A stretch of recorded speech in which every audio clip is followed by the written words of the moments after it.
प्रयागराज में होगी यूपी के विकास की बात। विकसित यूपी बैठक प्रयागराज जल्द आ रहा है। हाँ, जो मतलब हमारे घर के सामने रहते हैं कुछ मुसलमान, वो हमारे साथ मारपीट, हमारी मूर्तियां तोड़ते हैं, मेरे बच्चों को दबाव डालते हैं उर्दू पढ़ने के लिए। हाँ, हम पूजा पाठ करते हैं तो ये कहते हैं कि मुसलमान बनो, कि तुम मुस्लिम की लड़की हो, हम क्यों बने मुसलमान। उत्तर प्रदेश के बागपत से एक ऐसा मामला सामने आया है जिसने धर्म परिवर्तन, धार्मिक स्वतंत्रता और कानून व्यवस्था को लेकर कई सवाल खड़े कर दिए हैं।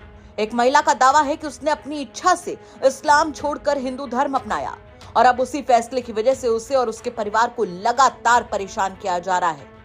महिला का आरोप है कि उसके घर में घुसकर मंदिर तोड़ दिया गया, देवी देवताओं की मूर्तियां खंडित कर दी गईं, दीवार पर बनी गाय की तस्वीर मिटा दी गई और उस पर दोबारा मुस्लिम धर्म अपनाने का दबाव बनाया जा रहा है। इतना ही नहीं, उसकी छोटी बेटी पर उर्दू पढ़ने का दबाव डालने और हिंदू दिवाली जैसे हिंदू त्योहार मनाने से रोकने के भी गंभीर आरोप लगाए गए हैं।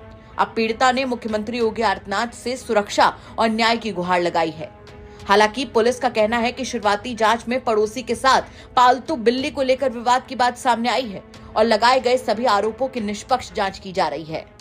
दरअसल ये पूरा मामला बागपत शहर के ईदगाह मोहल्ले का बताया जा रहा है। यहाँ रहने वाली महिला खुद को पूजा बताती है। उसका कहना है कि शादी से पहले उसका नाम आशमा था। महिला के मुताबिक वो मूल रूप से गाजियाबाद के लोनी क्षेत्र की रहने वाली है। साल 2001 में उसने मुरादाबाद के एक हिंदू लड़के मदन पाल से लव मैरिज की थी। शादी के बाद से उसने अपनी इच्छा से हिंदू धर्म अपनाया और तभी से हिंदू रीति रिवाजों के मुताबिक जीवन जी रही है। महिला का कहना है कि उसकी 3 बेटियां हैं। कुछ साल पहले उसके पति की मौत हो गई, जिसके बाद वो अपनी बेटियों के साथ बागपत आकर रहने लगी। उसने अपनी बड़ी बेटी की शादी भी हिंदू परिवार में की है, जबकि दूसरी बेटी का रिश्ता भी हिंदू परिवार में तय हो चुका है। पूजा का कहना है कि वो हिंदू धर्म में पूरी तरह से खुश है और आगे भी इसी धर्म में रहना चाहती है। महिला का आरोप है कि उसके पड़ोस में रहने वाले कुछ लोगों को उसका हिंदू धर्म अपनाना पसंद नहीं है। पूजा उर्फ आशमा का कहना है कि उसने अपने घर में पूजा पाठ के लिए एक छोटा सा मंदिर बनाया हुआ था और दीवार पर गाय की तस्वीर भी बनाई थी। आरोप है कि पड़ोस में रहने वाले सुलेमान, उसके बेटे नूर मोहम्मद और बाकी कुछ लोग उसके घर में घुस आए। उन्होंने पहले हंगामा किया और फिर मंदिर को तोड़ दिया। महिला का कहना है कि मंदिर में रखी देवी देवताओं की मूर्तियां भी खंडित कर दी गई और दीवार पर बनी गाय की तस्वीर भी मिटा दी गई। पीड़िता का दावा है कि उसे लगातार दोबारा मुस्लिम धर्म अपनाने के लिए कहा जा रहा है और ऐसा नहीं करने पर तरह तरह से परेशान किया जाता है।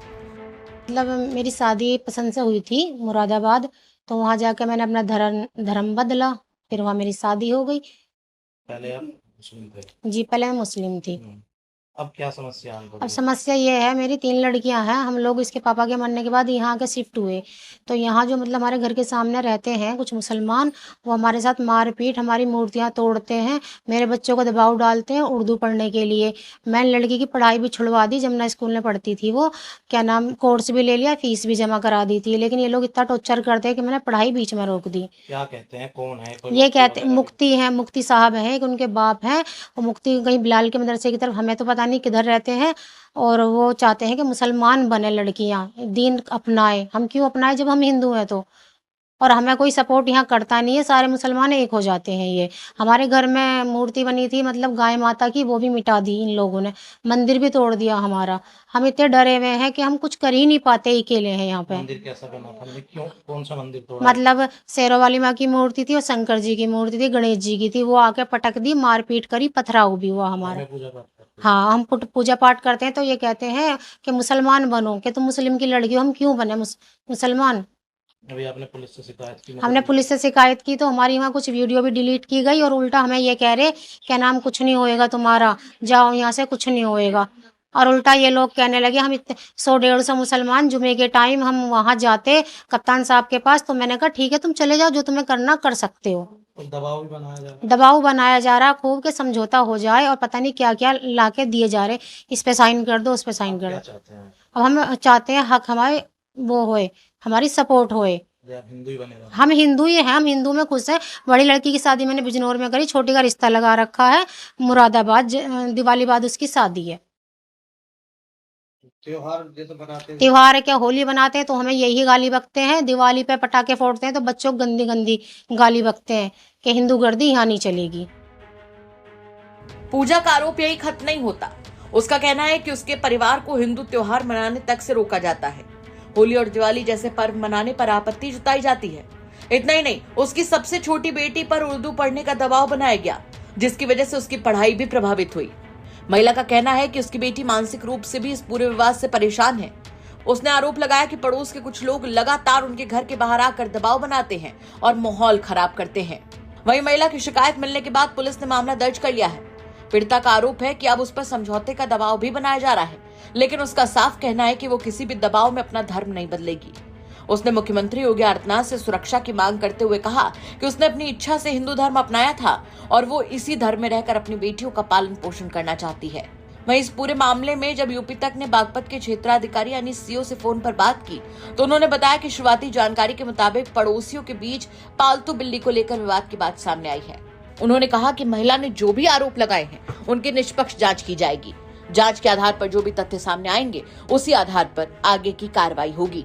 यानी फिलहाल पुलिस किसी भी निष्कर्ष पर पहुंचने से पहले सभी पहलुओं की जांच कर रही है। फिलहाल पीड़िता न्याय और सुरक्षा की मांग कर रही है, जबकि प्रशासन का कहना है कि किसी भी दोषी को बख्शा नहीं जाएगा और कानून के मुताबिक निष्पक्ष कार्रवाई की जाएगी। देखना होगा कि मामले में आगे क्या कुछ होता है। क्या कहेंगे आप इस खबर पर कमेंट करके जरूर बताएं। बागपत से मनुदेव उपाध्याय की रिपोर्ट, यूपी तक। पवन जी, एक बात होती है, क्या आपको कभी ऑफर नहीं आया बीजेपी की तरफ से? बहुत बार आया। आया। कैसा आया? आया। क्या ऑफर आया? आया, हमने बताया था राष्ट्रीय अध्यक्ष जी को। आया। किस तरह का ऑफर आया? मतलब सब आया, विधायक मंत्री सब आया। जानते हैं, ये भी घटना बता दें आपको, हम मेरे पिताजी, जैसे मैंने राजनीति शुरुआत की तो मेरे पिताजी कभी नहीं चाहते थे, लेकिन जब मैंने राजनीति में मैं प्रवेश कर गया, लखनऊ डिस्ट्रिक्ट उपाध्यक्ष हो गया, तो ये भी बहुत महत्वपूर्ण घटना है। नेताजी का फैजाबाद आगमन था, तो मैंने कहा कि आपको मेरे घर चलना। कहे हाँ चलेंगे तुम्हारे घर। मैं जेल से छूट के आया था, वही मेरे ऊपर गैंगस्टर और सारे मुकदमे दर्ज हुए थे बहन जी की सरकार में, उसके बाद मैं छूट के आया था। तो मैंने कहा आपको मेरे घर चलना। कहे चलेंगे। नेताजी मेरे घर आए, अंगूरीबाग कॉलोनी में। मेरी माता जी ने खाना बनाया था। नेताजी ने जो मेरी माता जी ने बनाया था, पूड़ी सब्जी दही कचौड़ी दही बड़ा जो था सब खाया। नेताजी ने बैठ के पूरा आराम से सब खाया और खाने के बाद कहा कि और कुछ बना है।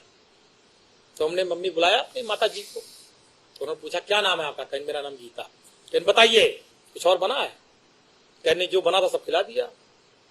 फिर उन्होंने, मेरी माता जी ने कहा नेताजी से, ये पढ़ते लिखते नहीं है, क्या होगा इनका? नेताजी ने कहा पवन के कारण आज मुलायम सिंह यादव इस दरवाजे पर आए हैं और देखना वो एक दिन वो भी आएगा। आज मेरे आने पे डीएम कप्तान बाहर खड़े हैं, एक दिन पवन भी आगे जाएगा, डीएम कप्तान भी बाहर खड़े होंगे, पवन बड़ा आदमी नेता बनेगा। और मुझे नेताजी ने बनाया, उस स्थान पे पहुंचाया। ऐसे थे धरती पुत्र मुलायम सिंह यादव जी। तो उसी दिन से मेरी माता पिता मेरे पूरा परिवार का एक लगाव है नेताजी के परिवार से।